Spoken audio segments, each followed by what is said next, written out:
और शुरुआत एक बड़ी खबर के साथ बुलेटिन की करते हैं, जहां पर ठंड से ठिठुरा पूरा उत्तर भारत। इस वक्त उत्तर भारत में कड़ाके की ठंड का अलर्ट जारी किया गया है मौसम विभाग की तरफ से, जहां दिल्ली एनसीआर में ठंड का येलो अलर्ट जारी किया गया है।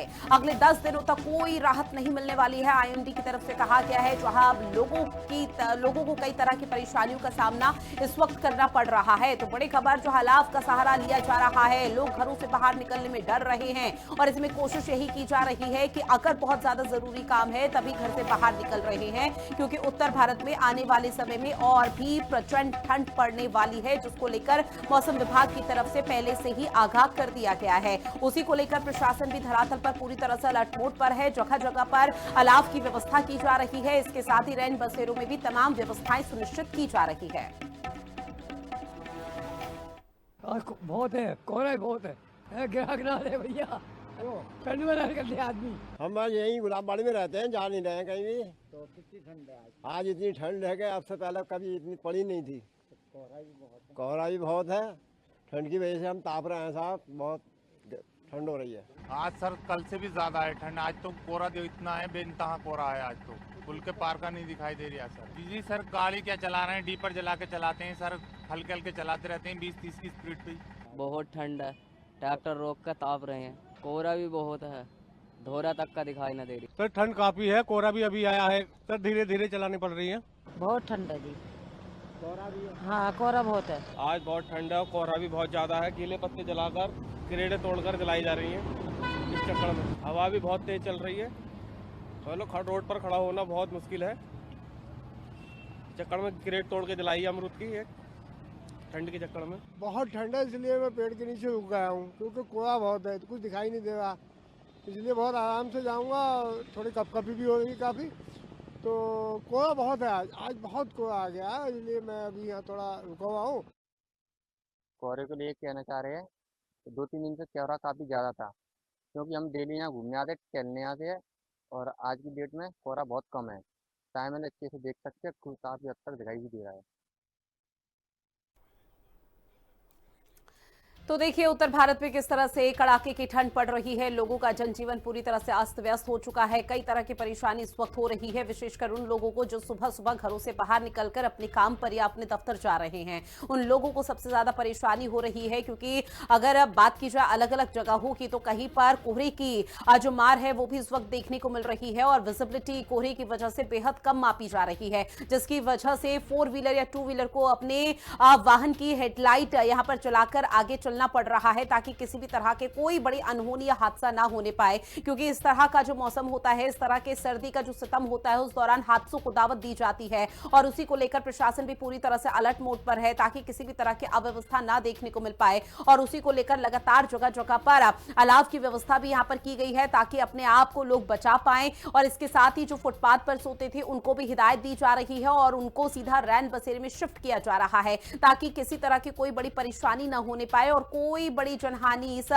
कड़ाके की ठंड में ना देखने को मिल पाए। और इसी के चलते लगातार प्रशासन पूरी तरह से अलर्ट मोड पर है, लेकिन लोगों की तरफ से भी अपने बचाव को लेकर, ठंड से कैसे बचना है उसको लेकर तमाम तरह की जो व्यवस्थाएं हैं वो खुद से की गई हैं। इसके साथ ही आपको बता दें कि आने वाले समय के लिए भी मौसम विभाग की तरफ से कई जिलों में, कई राज्यों में अलर्ट जारी कर दिया गया है, यानी कि आने वाले समय में और ज्यादा ठंड पड़ सकती है।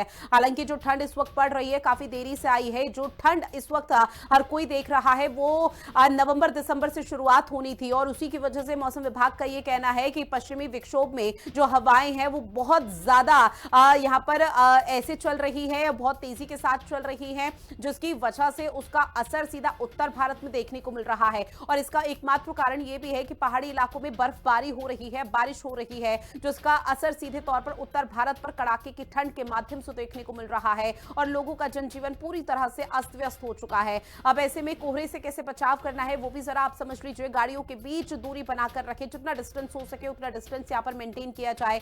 डिफॉगर का इस्तेमाल यहां पर किया जाए, ताकि आगे या पीछे कौन सा वाहन चल रहा है इसका पता लगाया जा सके। एंटी फॉग स्प्रे का भी इस्तेमाल इस दौरान किया जा सकता है। जो लोग सुबह सुबह कोहरे की सफेद चादर में घरों से बाहर निकल रहे हैं, चश्मों पर एंटी फॉग ट्रीटमेंट का इस्तेमाल करें, क्रॉसिंग पर हॉर्न जरूर बजाएं। और ऐसे में कोहरे से कैसे बचाव करना है उसको लेकर लगातार प्रशासन की तरफ से हिदायत दी जा रही है कि सुरक्षित ड्राइविंग भी आपको करनी चाहिए और स्पीड जितनी मेंटेन की जा सकती है, जितनी कम की जा सकती है, उतनी स्पीड अपने वाहन की कम करें और जल्दबाजी ना करें।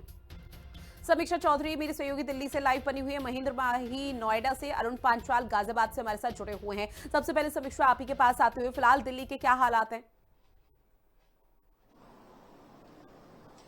देखिए, अगर दिल्ली की बात कर रहे हैं तो ठंड काफी ज्यादा बढ़ गई है, गलन वाली ठंड बढ़ गई है।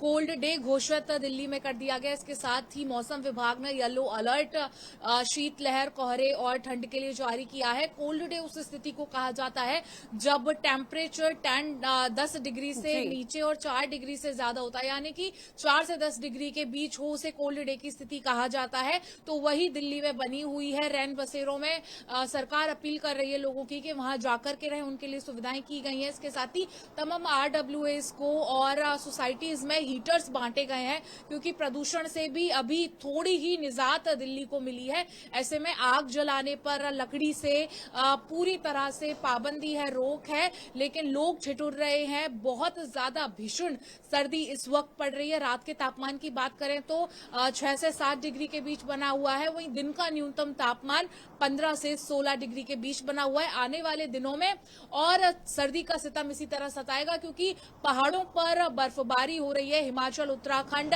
कश्मीर में जमकर के बर्फबारी हो रही है, जिसका सीधा सीधा असर उत्तरी मैदानी इलाकों में दिखाई दे रहा है, जिसमें दिल्ली, मध्य प्रदेश, छत्तीसगढ़ ये बेहद ठंड से ठिठुर रहे हैं। निश्चित तौर पर जो हालात, जो तस्वीरें देखने को मिल पा रही है, उससे समझा जा सकता है कि जनजीवन कितना अस्त व्यस्त होगा। ऐसे में नोएडा से मेरे सहयोगी महेंद्र माही भी जुड़े हुए हैं।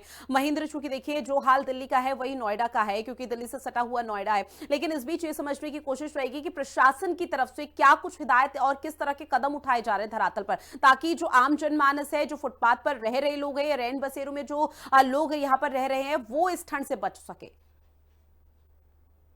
बिल्कुल, देखिए कह सकते हैं कि दिल्ली एनसीआर में लगातार जो ठंड है उसका अटैक देखने को मिल रहा है। अगर आज सुबह की बात करें तो सुबह से ही जो टेम्परेचर है 7 से 8 दर्ज किया गया, जो कि मिनिमम है, और जो मैक्सिमम टेम्परेचर दिखा रहा है वो 14 से 15 दिखा रहा है। यानी कि आप समझ सकते हैं कि पूरे दिन नोएडा एनसीआर का जो मौसम बिल्कुल ठंडा रहने वाला। दूसरी तरफ बात करें कि क्या व्यवस्था है प्राधिकरण की तरफ से, क्या व्यवस्था है प्रशासन की तरफ से, तो तमाम जगहों पर खासकर railway station, bus stand, metro, stadium, यहाँ पर रेन बसेरा की व्यवस्था की गई है और बार बार ये अपील की जा रही कि देखिए पर्याप्त मात्रा में रेन बसेरे बनाए गए हैं, आप वहां जाके सोच सकते हैं, क्योंकि अधिकतर मामलों में हम देखते हैं किस तरीके से दूसरे राज्यों से आने वाले जो लोग होते हैं वो रेलवे स्टेशन के बाहर होते हैं और कहीं ना कहीं उन पे पर्याप्त मात्रा में पैसे नहीं होते कि वो होटल या अन्य जगहों पे ठहरे। तो ऐसे में रेन बसेरे बनाए गए हैं और ऐसे में वहाँ कंबल के साथ साथ हीटर, गर्म पानी और चाय की व्यवस्था की भी इंतजाम दिए गए हैं। मगर फिर भी आप तस्वीरें आप देखेंगे, चाहे नोएडा की बात करें, दिल्ली की बात करें, पूरे एनसीआर की बात करें, ठिठुरन वाली ठंड है। उसके साथ ही साथ देखिए ठंड तो है, उसके साथ जो पॉल्यूशन है वो दिल्ली और एनसीआर के लोगों को बहुत ज्यादा परेशान कर रहा है। आज भी जो एयर क्वालिटी इंडेक्स है नोएडा की अगर बात करें तो 320 दर्ज किया गया है और ग्रेटर नोएडा की बात करें तो 350 दर्ज किया गया। यानी कि एक तरफ तो ठंड का अटैक तो दूसरी तरफ पॉल्यूशन का अटैक। तो एक तरीके से कह सकते हैं दिल्ली एनसीआर के लोग दोहरी मार झेल रहे हैं। दूसरी तरफ पहाड़ों में जो बर्फबारी हो रही है उसका सीधा असर मैदानी इलाकों में देखा जा रहा है और आने वाले में समय में और ज्यादा ठंड बढ़ेगी। सबसे बड़ी बात यह कि देखिए पूरा पूरा दिन निकल जाता है, सूर्य देवता के दर्शन नहीं होते। लोग ये सोचते हैं कि जब सूर्य देवता के दर्शन होंगे तो थोड़ी बहुत राहत ठंड से मिलेगी और ऐसे कपकपाती ठंड से देखते हुए बच्चों की स्कूल की छुट्टी कर दी गई।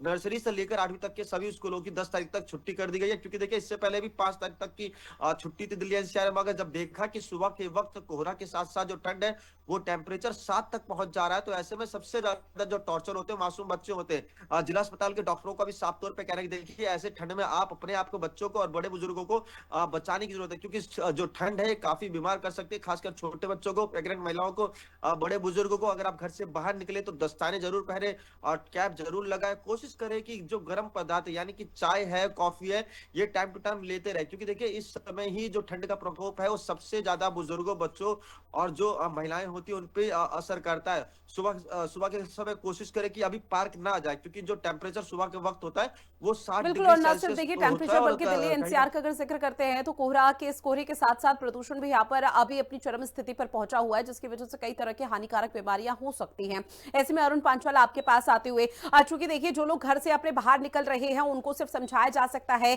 अगर बहुत जरूरी काम है तभी घरों से बाहर निकले, अन्यथा अपने घरों पर रहे और कोशिश ये करें कि अलाव का, हीटर का और अपनी बॉडी को को जितना यहाँ पर गर्म रखा जा सकता है उस तरह से यहाँ पर कदम उठा सके। लेकिन सबसे ज्यादा गंभीर वो हो जाता है अरुण पांचाल, जो लोग फुटपाथ पर रहते हैं या फिर झोपड़पट्टी लगाकर सड़क किनारे रहते हैं, उनके लिए प्रशासन कितना अडिग और कितना सतर्क गाजियाबाद में देखने को मिला है।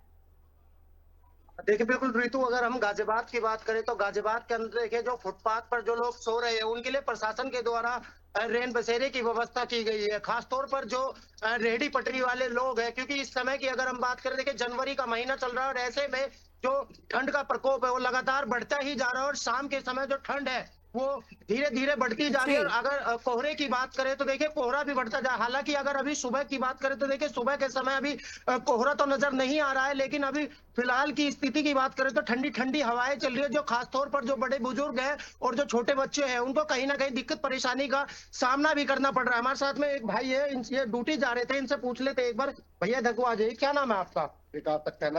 भैया अगर सुबह की बात करें, आप ड्यूटी पर जा रहे हैं, कहाँ जा रहे हैं आप? मैं नोएडा जा रहा हूँ अभी। अच्छा, अगर अभी ठंड की बात करें तो किस तरह की ठंड पड़ रही है? देखो ठंड तो ऐसी प्रचंड है, एकदम बढ़िया ठंड पड़ रही है, मौसम का बढ़िया एंजॉयमेंट भी चल रहा है। ट्रैफिक की मार रहती है, आने जाने में ट्रैफिक से मतलब ठंड की वजह से ट्रैफिक रहता है, प्रताड़ित होता है, लेकिन ठंड है।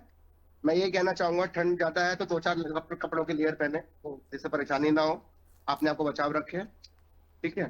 यही सब है, फिर ठंड है तो ठंड पड़ रही है, कोई तरफ से आए। अच्छा, अगर कोहरे की बात करें तो जैसा सुबह का कोहरा भी आज नहीं है, कल की धूप निकली थी, थोड़ी बहुत राहत मैं मानता हूँ, कोहरे की नहीं है, लेकिन ठंडी हवा बहुत चलती है और ठंडी हवा है। पहले भी सरकार ने पैक रखे हैं, बाइक से निकलूंगा तो नहीं पहुंच पाते, इतनी ठंड पड़ रही है। तो बिल्कुल देखिए ठंड पड़ रही है, काफी ठंड पड़ रही है, लोगों का साफ तौर पर कहना है। लेकिन अगर हम गाजियाबाद के अधिकारियों की बात करें तो देखिए अधिकारियों की तरफ से रैन बसेरे की व्यवस्था भी की गई है। जी निश्चित तौर पर आगे किस तरह से यहाँ पर चीजें देखने को मिल पाती है वो देखना बेहद महत्वपूर्ण है। बहरहाल आप तीनों ने जानकारी और तस्वीरें साझा की, उसके लिए बहुत शुक्रिया।